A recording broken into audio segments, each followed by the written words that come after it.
Alright, hello and welcome to another video. Today we're taking a quick look at my Synthesizer V session that I did for my latest song, Kneel For Me. If you haven't heard the song yet, please go listen to the song. If you did so, thank you so much for listening to it, and I hope you enjoyed it. Synthesizer V, in case you didn't know, is a plugin by the company Dreamtonics from Tokyo, I think. It's a AI vocal.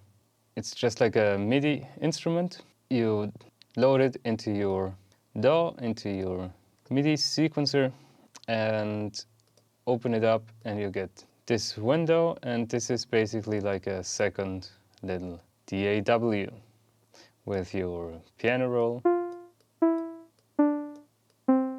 and you can draw in the notes right here. The big difference is it has lyrics, which of course sample instruments do not have. Dreamtonics, the Synth V is AI.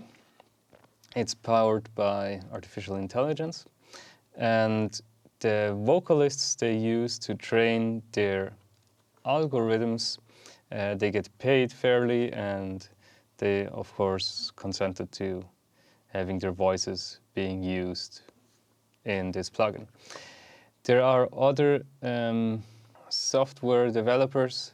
For example, some are online, and they're not like plugins, they're online, where you can change your voice to sound like the voice of Katy Perry or Bruno Mars or Drake or anyone. I don't think those are really that legal. Maybe there's already some laws that had been adjusted just for those cases. This, however, is completely legal. The vocalists consented, the vocalists get paid fairly.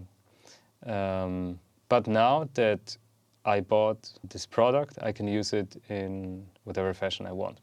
So with the song that I released now, Kneel For Me, even though the voice isn't mine, I get all the royalties, I have all the rights to the performance and to the voice and to the song.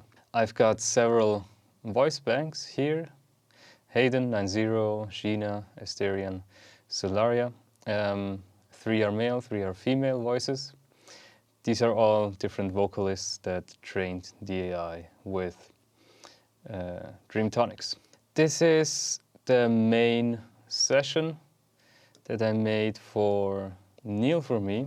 The main session, this is the lead vocals. I've got more instances of Synthesizer V in other parts of the song, just to make the handling of the whole piece a little bit easier. But the main part is here, the lead vocals are here, the main backing vocals are here, as you can see. Let's just listen to maybe the first verse or something. Down here you can see the lyrics. It's gonna scroll while playing, and up here you have all the tracks. It's basically, it's a very similar layout to what you would get from a normal DAW from like Logic. The tracks with volume and panning, mute and solo. Here you can see the MIDI, and if you open the piano roll, you have the piano roll with the MIDI notes and some of the automation. If you compare it with what you have in Logic, you have basically the same thing. Here you have volume, panning, the tracks, piano roll, and I can open up the automation, and here I have the automation. It's the same layout, basically, which makes it quite easy and comfortable to work with. Let's give it a listen. I woke up in my bedroom when my dad had stopped moving. Mom yells she'll take care of us while she puts the needle middle down. She Yes, and here you can see this is the lead vocals and this is just a backing vocal, which I've used the same voice for. And it works perfectly fine since they're singing different notes. They're not singing the same notes, so there's no issues with phasing or anything. However, here in the first chorus, I used 3 voices. This is the lead vocals, and this is the doubled left vocal and the doubled right vocal. And here you can get very easily phasing issues because the voices are just too similar. This wouldn't happen with a real performance because the performer is just always different enough so there's no phasing issues. So what I did to mitigate those phasing issues is I've offset the starting notes and I've changed the vibrato amounts and stuff like that. Let's check this out. kneel for me, I suffer for you. I am the one you need to trust. Yep. And I've changed the voices up quite drastically. If you listen to maybe just the left one. Kneel for me, I suffer for you. Or just the right double. Kneel for me, I suffer for you. And both together. Kneel for me, I suffer for you. It's not perfect and it's not the most beautiful and subtle, but it gets the effect with the electric guitars and the organ, the drums. It makes the lead vocals just a bit fatter and not be too naked. I've also softened up the T's and P's and K's sounds. I'll show you how to do that. If I am the one.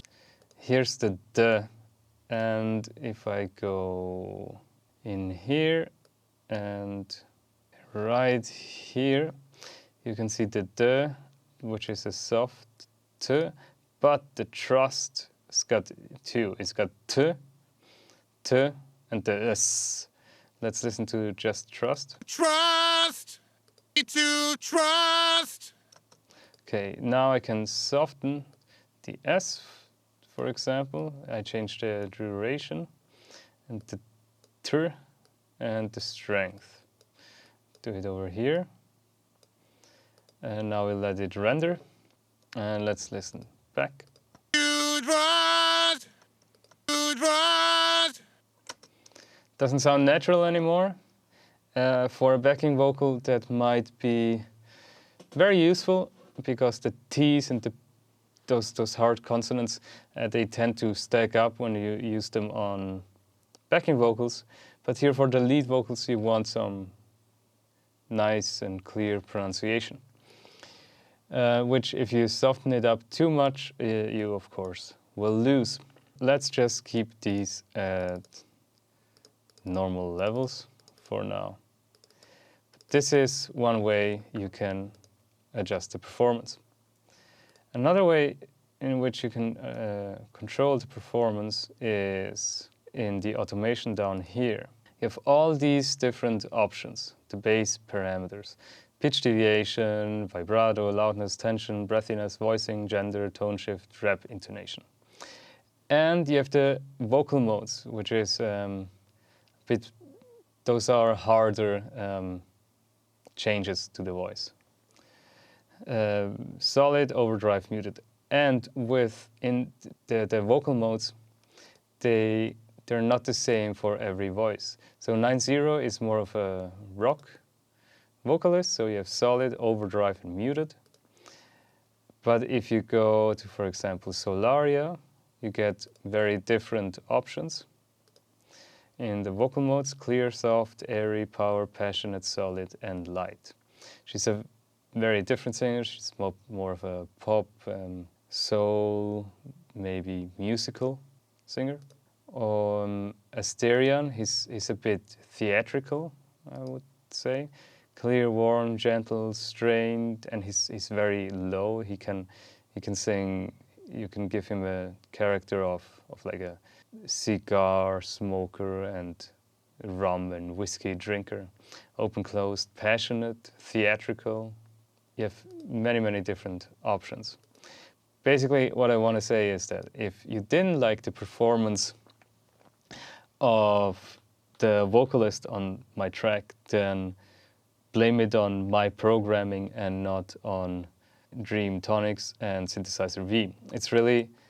It's like programming drums. They sound as good as you can program them. Let's check out some of the automations that he has to offer. Let's listen to what it sounds like now. Kneel for me, I suffer for you. I am the one you need to trust. By the way, there's no effects on the voice right now. No compression, no sense, no reverb, no EQ. Let's maybe change overdrive. I gave him 100% of overdrive. Let's pull this back and check out how this affects his performance. In the waveform, you can see what has been rendered and what is being rendered at the moment. Okay, let's check it out. Kneel for me, I suffer for you. Let's maybe keep the overdrive and adjust the gender a bit. Maybe here, just pull it back down here. Let's check out how this affects the voice. A lot of these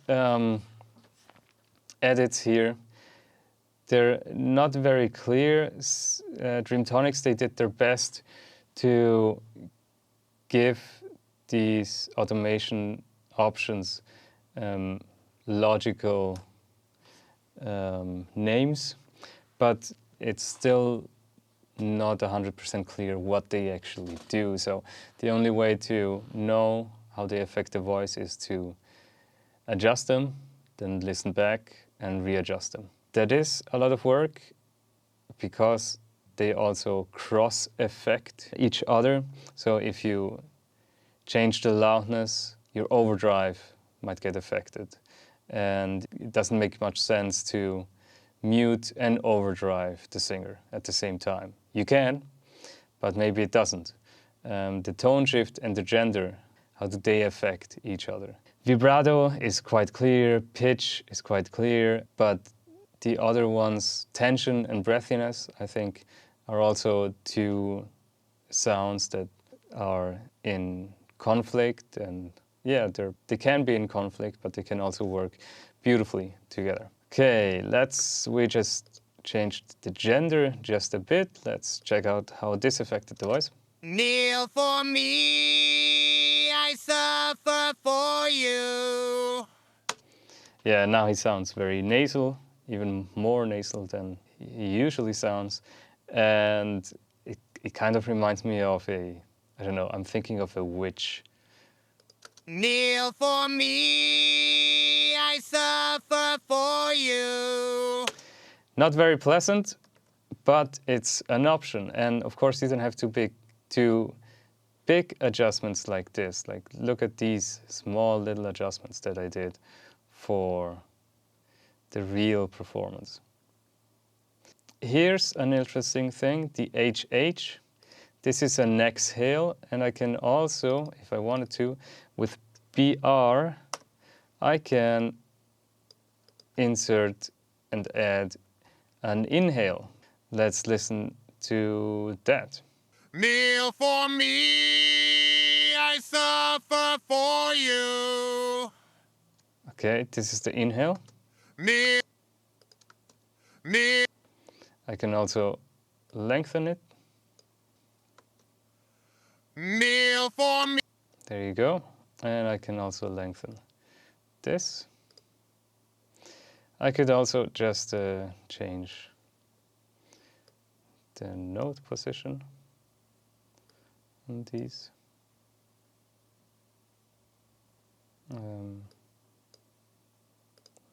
Like this. Kneel for me, I suffer for you. I'm not a big fan of the exhale.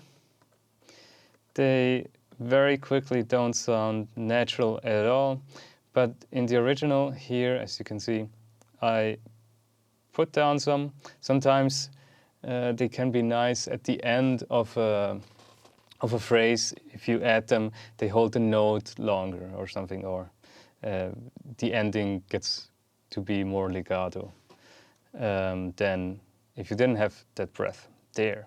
Another thing that you can do with Synthesizer V is you can use it as a stereo plugin or as a multi-output plugin or multi-timbral instrument, which is cool. If you use it just as a stereo plugin, you'll just get one stereo track and all the voices within Synthesizer V will be output through there. So if I now go to a spot where there's multiple vocals, like here. I had to go through all this pain. Now I am wise and lead you all. You can see here, all the vocals are being output through one stereo channel. If I want to change that and get multiple outputs, I can go into settings and go to channel layout, master combined. I can go to track combined and check out what happens now. I had to go through all this pain. Now I am wise and lead you all. Just do as I say. All the tracks in Synthesizer V get output through their own separate, in this case, stereo tracks in Logic, in your DAW. This is cool if you want to process them differently. In my experience, though, I tried it, and then I decided not to use it. That's why it was in Master Combined. I tried it, but it eats up a lot of your CPU, which is a pain. And I just process them in one stereo track here when I'm composing and working on the song. And these are the plugins that I used while working on the song, not while mixing. I didn't mix the song myself. Having them output through their own separate channels is just very taxing on your computer. And I prefer a smooth workflow rather than having full control over the sounds. Also, while editing the vocals, I don't want to taint them with beautiful reverbs and beautiful compression and corrective EQ. I want the raw performance to be as good as possible, as good as I can program it, and then correct it and enhance it with effects. But that's just my workflow. Another cool thing that Synthesizer V has to offer is the exporting options. If you go over here, you can export it in different ways. One is the mixdown, in which you would get just all the voices. But if we just select, let's just select the lead vocals, it will now only export the lead vocals. And I have different options for exporting these vocals into audio files. Once you're done programming the the song, the performance of the vocalists. You don't want to work with MIDI anymore, because MIDI is just, you can mess up things really quickly. And Synthesizer V doesn't always render you the same performance. Sometimes there's like little pitch variations, some deviations in vibrato. It usually stays within what you programmed, but every now and then there's mistakes that can sneak up on you. And if you render them to audio, it's already done. It's rendered, that's the final performance. Once you're happy with the performance, you have to render it into audio and re-import them back into your session as audio files so you can further process them. You can choose the sample rate. I always work with 48 kilohertz, just because I work a lot with video, and video is 48. That way I don't have to resample anything. The bitrate you can choose. I work in 24. Channel, mono or stereo. Here it really doesn't matter. Choose mono, I would say, because vocals are usually mono, but of course you'll be using stereo reverbs and stuff, but those are usually a send or a bus, an aux, and not on the track itself, so just make it mono to make it a bit simpler. Now the interesting thing here is the aspiration output, which is right here. Here you have the option of none as extra channels, as extra files, as extra channels isolated, as extra files isolated. If you choose extra channels, you get a WAV file that's got multiple channels, more than just the two left and right channels. Those files are fine, but they're kind of a pain to work with. So I would not recommend you do that unless you know what you're doing, and then you're not going to be watching this video. As extra files or as extra files isolated. The aspiration output is the sound that is like the breath part, the non-pitch part of the voice. So all the this sound. It's a very important part of vocals. Without this, you wouldn't be able to understand anything I say. But they're a separate sound, and they're being rendered separately in this plugin. If you choose to export them separately, then you get many, many more options once you have them as audio files. And some of these options I want to show you right now. So I'll choose the lead, vox, verse, and chorus.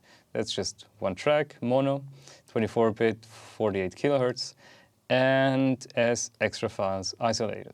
YouTube demo delete. Bounce to files. It's gonna bounce.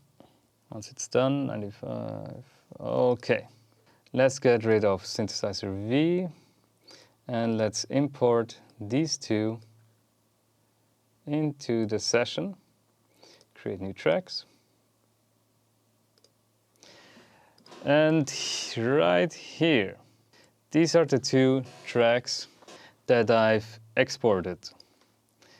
Why two? One is the aspiration track, and one is the oohs, ahs, I don't know how you call it, the vowels. And the beautiful thing is, if you keep them together at the same level, same panning, you get the same performance as we did earlier. I woke up in my bedroom. Okay, but if you listen just to this performance, I woke up in my bedroom when my dad had stopped moving. Mom yelled she'll take. it sounds very weird. And if you listen just to this, Woke up in my bedroom when My dad has stopped. Okay. This sounds very weird as well. The cool thing is, if you have like T's and K's and stuff that you didn't fix before, you can fix them now very easily. No, she. Like the sh. No, she broke. No, she broke. Take this away. No, she broke. Okay. I can also just zoom in, cut it, and region. Let's change the gain to maybe -4. And now the sh is a bit softer. No, she broke. There you go. Or if I want to make it louder, let's do +4. No, she broke. There you go. I can also just delete it. No, she. But you don't want to do that. Yes, it's very, very powerful. So always export them with 2 separate, what was it called? I don't remember. Just always export them separately. This way you have full control. Another cool thing, since they're 2 separate tracks, I can process them differently. I can maybe put them into like a summing stack here in Logic and process them in here, vocals, YouTube, as a pair together, and use same compression and EQ and stuff. But I can also go more into detail. So if I, for example, want to add a reverb as a send, let's say, let's go here, +33. Let's add a stereo reverb. I don't know what this is, but that's fine. Now we have the reverb only on this track, not on this track. Let's check out what this sounds like. Kept her promise. No, she broke it. Always. It sounds weird. Let's send the same reverb on this track. Kept her promise. No, she broke it. Always. Okay, I can saturate this reverb and pull back on this one. Kept her promise. No, she broke it. Always. I would say you probably want to do the exact opposite. Give this track loads of reverb and this track just a little less. Let's check out what this sounds like. Kept her promise. No, she broke it. Oh. I don't know. Pan it. Kept her promise. No, she broke. You can put delays on the different tracks, automate stuff. You can go absolutely bananas with all of these options. Synthesizer V is a very, very powerful tool, which I'm a huge fan, and I'm gonna keep working with this plugin. This is Synthesizer V, and the way I work with it. I hope you enjoyed this video. Head over to mazetoeden.com to support me and my expensive hobby. And I hope to see you soon. Bye.